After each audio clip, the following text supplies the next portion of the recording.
Bueno, voy a hablar, muchas gracias. Lo primero, voy a ir un poquito rápido.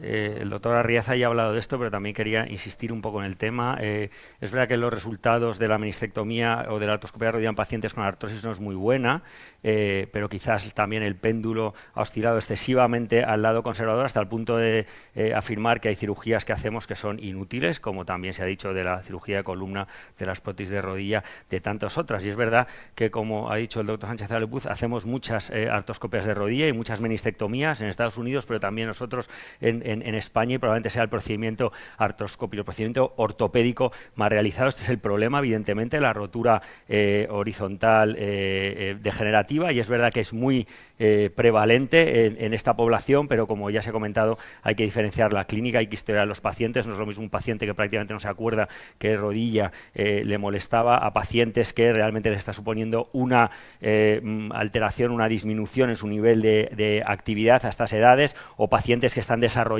ya una artrosis progresiva. Sabemos que el menisco es muy importante en el reparto de cargas, y también sabemos que aumenta, cuando se pierde su función, aumenta el riesgo de desarrollar cambios artrósicos. También es cierto que es difícil afinar y saber qué papel biomecánico van a tener esos fragmentos rotos, ese menisco roto. Es difícil pensar que estos fragmentos tienen un papel biomecánico o estos otros, y también es difícil pensar que esta rodilla tiene una situación biomecánica mejor en esta foto que 10 minutos después de haberle hecho una menistectomía parcial artroscópica selectiva, porque la realidad es que cada vez vemos más pacientes como este, pacientes que tuvieron roturas hace años, que bajaron su nivel de actividad, que nunca se operaron y que sí tienen artrosis, porque probablemente el problema sea la pérdida de la función meniscal y no tanto, como ahora veremos, el retirar algunos fragmentos libres que probablemente no tengan un papel biomecánico importante. Otro caso igual, menisco externo nunca operado y artrosis grado 4 en la evolución, porque sí que es verdad que el propio hecho de tener un menisco roto puede aumentar el riesgo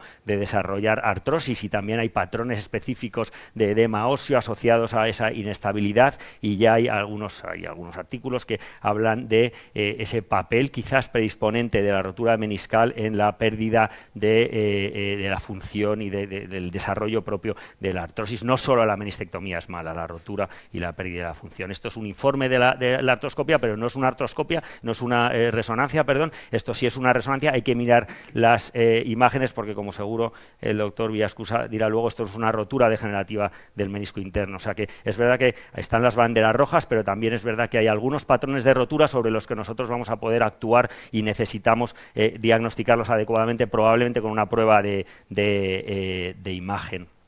Es verdad que los resultados de la artroscopia, de la menistectomía artroscópica, pueden no ser muy buenos, y podemos tener pacientes que tienen problemas después, pero también es verdad que una parte de esos problemas los vamos a crear nosotros en la propia cirugía. Es verdad que quitar el menisco es muy malo, lo que es malo es que esté roto, pero también es verdad que nosotros podemos hacer daño en esa rodilla al hacer una menistectomía en rodillas apretadas, donde tenemos que forzar la introducción de nuestros instrumentos, donde vamos a hacer daño en el cartílago, donde podemos tener edemas óseos por manipular y apoyarnos excesivamente sobre el cóndilo, etcétera. Creo que es esencial, cuando el espacio está apretado, que decimos, hacer una liberación del ligamento colateral medial. Hay muchísima bibliografía que habla de las pocas consecuencias que tiene este gesto, con el que vamos a ganar 2-3 milímetros, lo justo para que nos quepan nuestros instrumentos sin problemas. No solo es una técnica necesaria para el tratamiento y para que estos instrumentos, sinoviotomo, etcétera, entren bien en la articulación sin dañar el cartílago, sino también para diagnosticar adecuadamente lesiones en la parte posterior,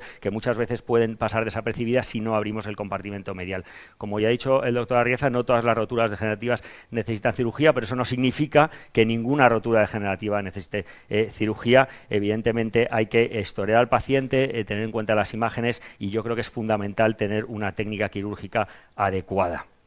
Lo siguiente, vamos a hablar un poco de reparación meniscal. Esto es ahora lo contrario.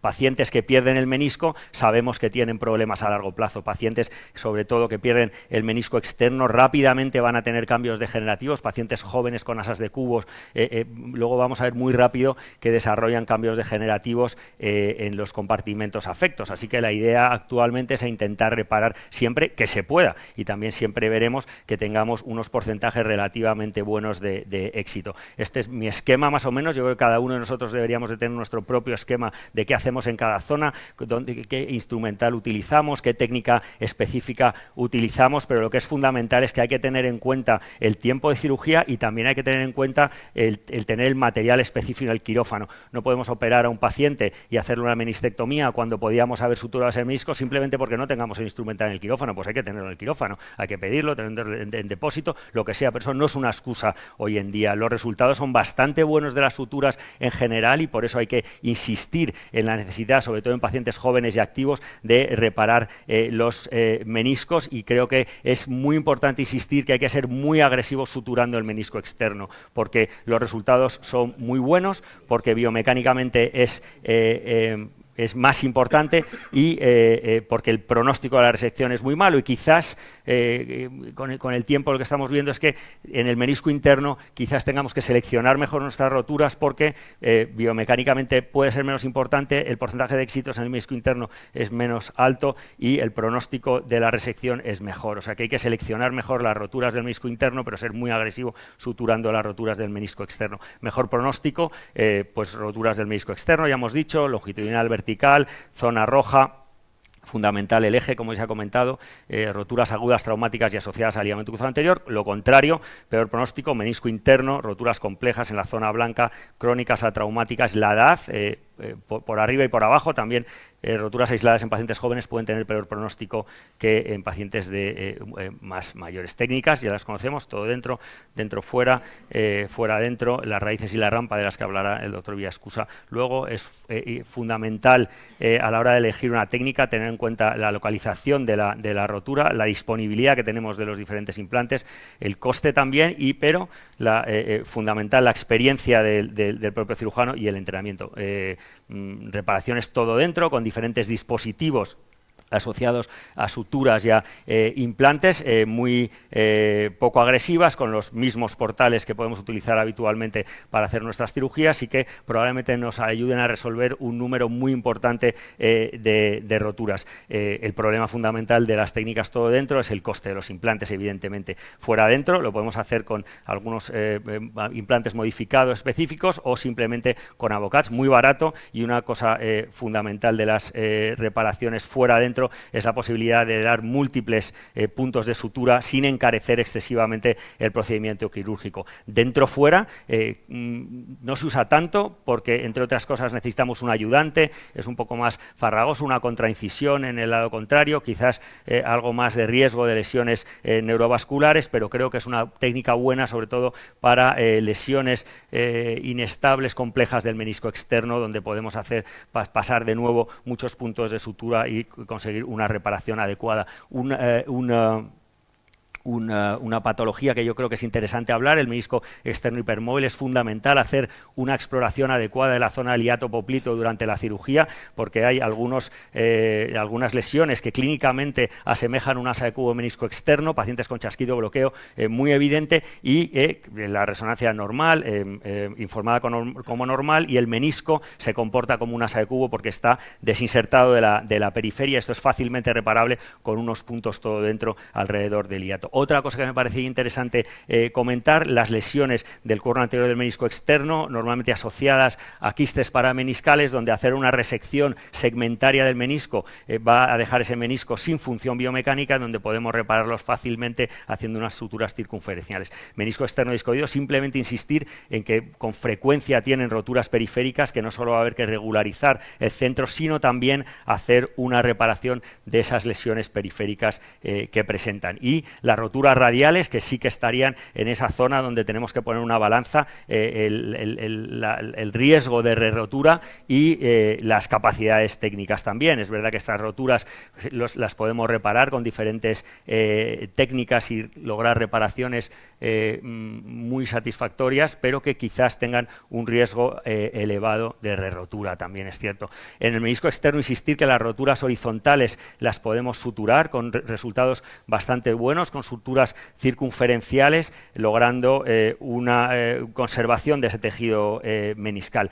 Y otra cosa interesante, otro patrón de rotura interesante, son las roturas intrasustancia sintomáticas, donde vamos a ver que no hay lesiones en la parte superior del menisco, no hay lesiones en la parte inferior del menisco, y sí podemos hacer un abordaje abierto, donde vamos a abordar esa lesión desde el muro, haciendo una sutura por la parte externa, la técnica descrita por Pujol, con buenos